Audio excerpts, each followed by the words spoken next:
The first thing I heard was the cheering. The second was my own heartbeat. Then the floor vanished. I dropped nearly 20 meters before slamming into something soft enough to save my spine and hard enough to knock the breath from my lungs. Sand. Black sand. I rolled onto my back, staring at a circular opening far above me. Alien faces filled the balconies. Thousands of them. Everyone watching me. Everyone waiting for me to die. A metallic voice echoed through the arena. "Human contestant confirmed." The crowd roared. I pushed myself upright. My name is Elias Ward.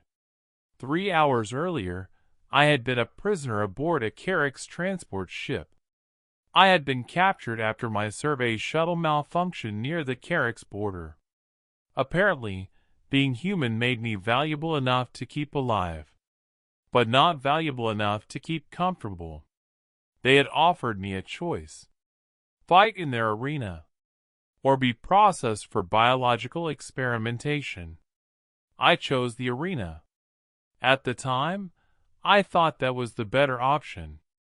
Then I saw what was waiting behind the opposite gate. The entire arena went silent. Something scratched against metal. Once. Twice. Then the gate began to rise.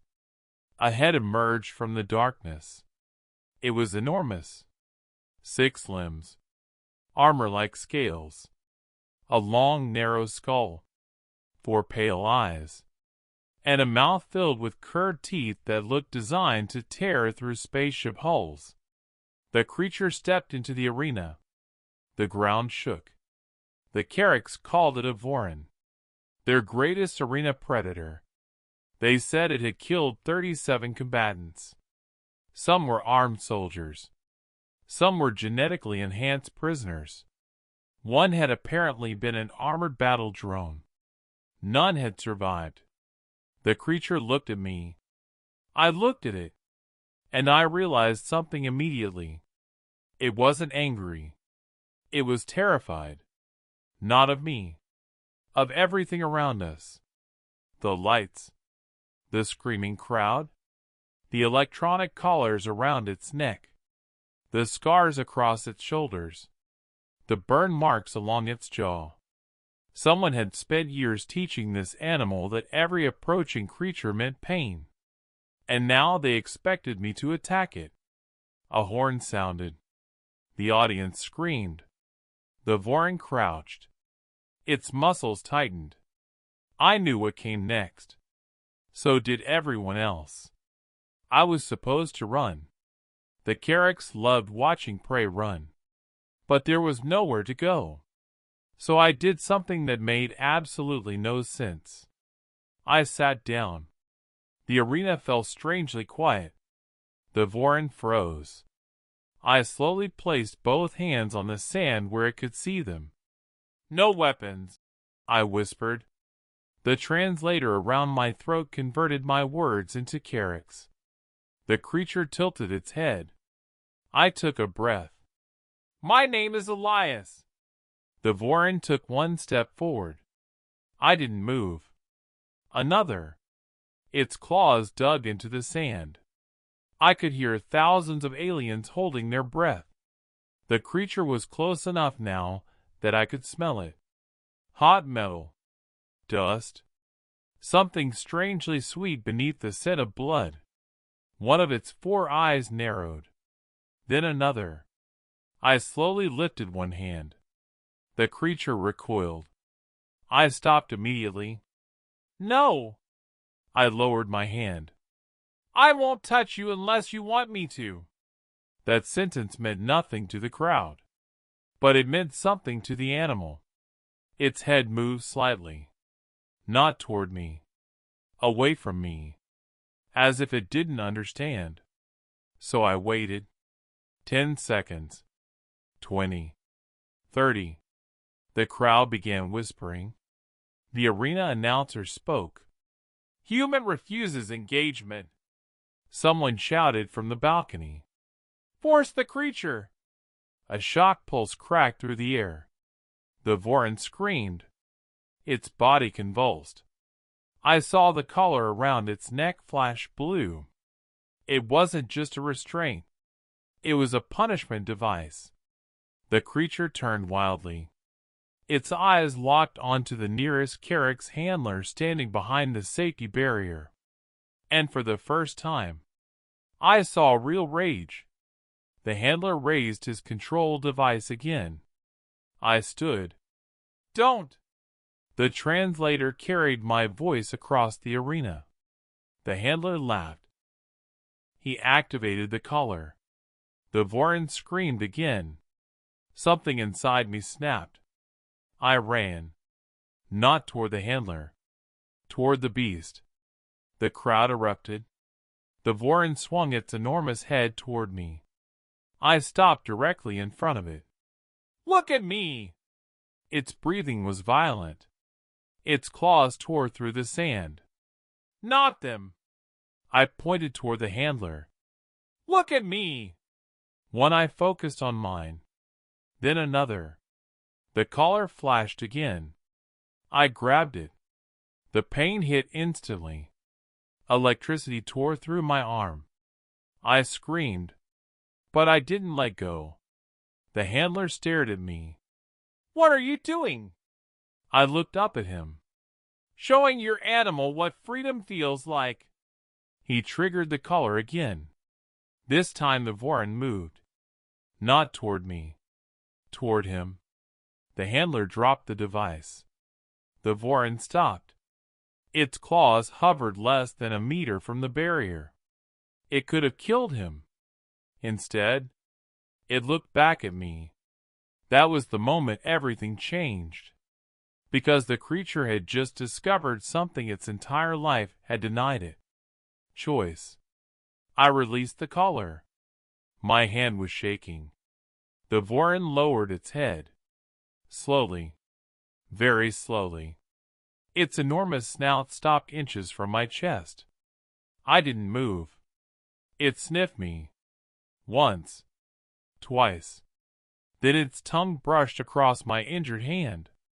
The crowd went silent. I almost laughed. "You're weird," I whispered. The Voron made a sound. Low. Deep. Almost musical. I felt it vibrating through my bones. It was purring. The arena exploded. Not with cheering. With panic. Carracks were standing.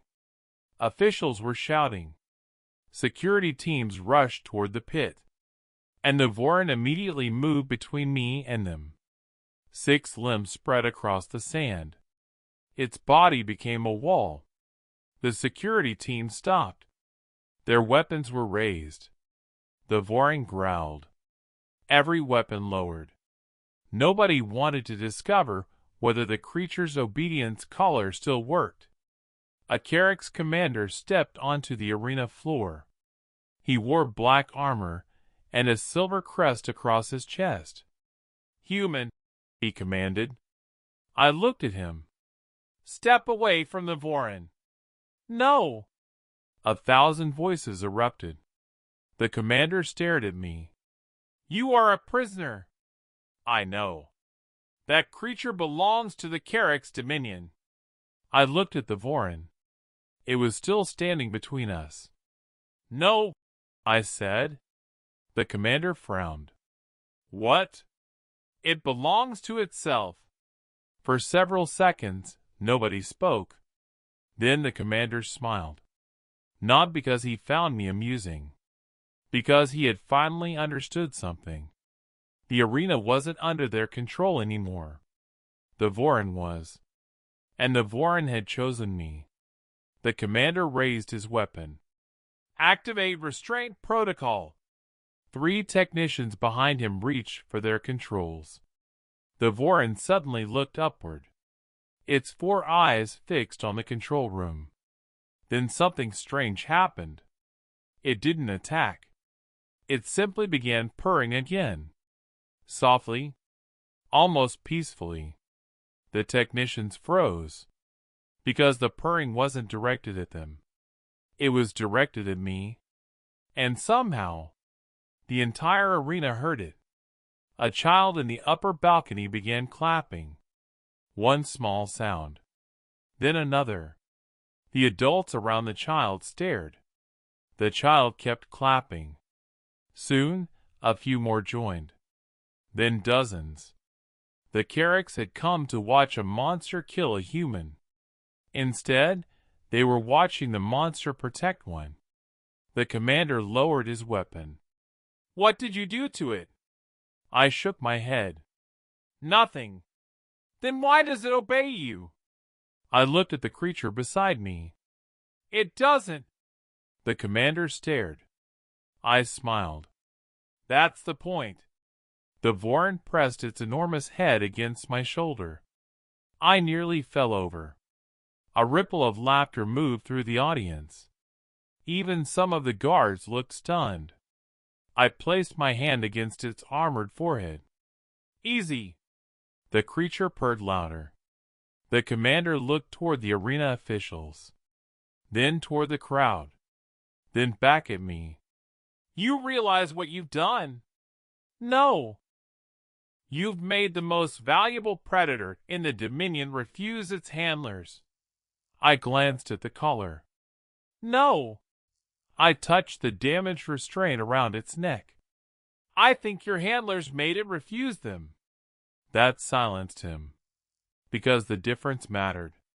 The Carricks had believed obedience was something you could manufacture, with enough pain, enough fear, enough punishment. But humans had learned something different long before we reached the stars.